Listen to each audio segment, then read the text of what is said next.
Exodus chapter 9. Yahweh then said to Moses, Go to Pharaoh and say to him, Yahweh, God of the Hebrews, says this, Let my people go and worship me.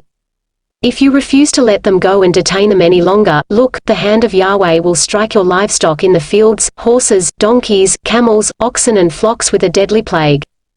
Yahweh will discriminate between the livestock of Israel and the livestock of Egypt, nothing of what belongs to the Israelites will die. Yahweh has fixed the time, tomorrow, he has said, Yahweh will do this in the country.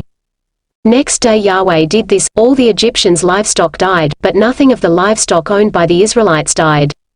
Pharaoh had inquiries made, and found that of the livestock owned by the Israelites not a single beast had died, but Pharaoh was obstinate and did not let the people go. Yahweh then said to Moses and Aaron, Take handfuls of soot from the kiln, and before Pharaoh's eyes let Moses throw it in the air. It will turn into fine dust over the whole of Egypt and produce boils breaking into sores on man and beast throughout the whole of Egypt. So they took soot from the kiln and stood in front of Pharaoh, and Moses threw it in the air, and on man and beast it brought out boils breaking into sores. And the magicians could not compete with Moses in the matter of the boils, for the magicians were covered with boils like all the other Egyptians. But Yahweh made Pharaoh stubborn and, as Yahweh had foretold to Moses, he did not listen to them. Yahweh then said to Moses, Get up early in the morning and confront Pharaoh, say to him, Yahweh, God of the Hebrews, says this, Let my people go and worship me. For this time I am going to inflict all my plagues on you, on your officials and on your subjects, so that you will know that there is no one like me in the whole world. Had I stretched out my hand to strike you and your subjects with pestilence, you would have been swept from the earth. But I have let you survive for this reason, to display my power to you and to have my name talked of throughout the world.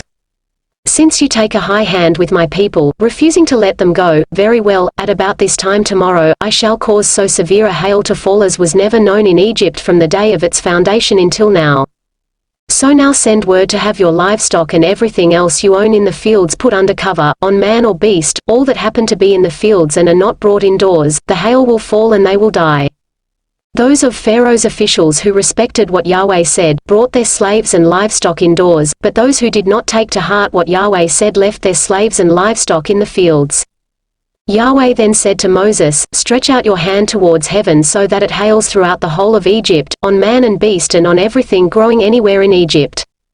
Moses stretched out his staff towards heaven, and Yahweh thundered and rained down hail, lightning struck the earth and Yahweh rained down hail on Egypt.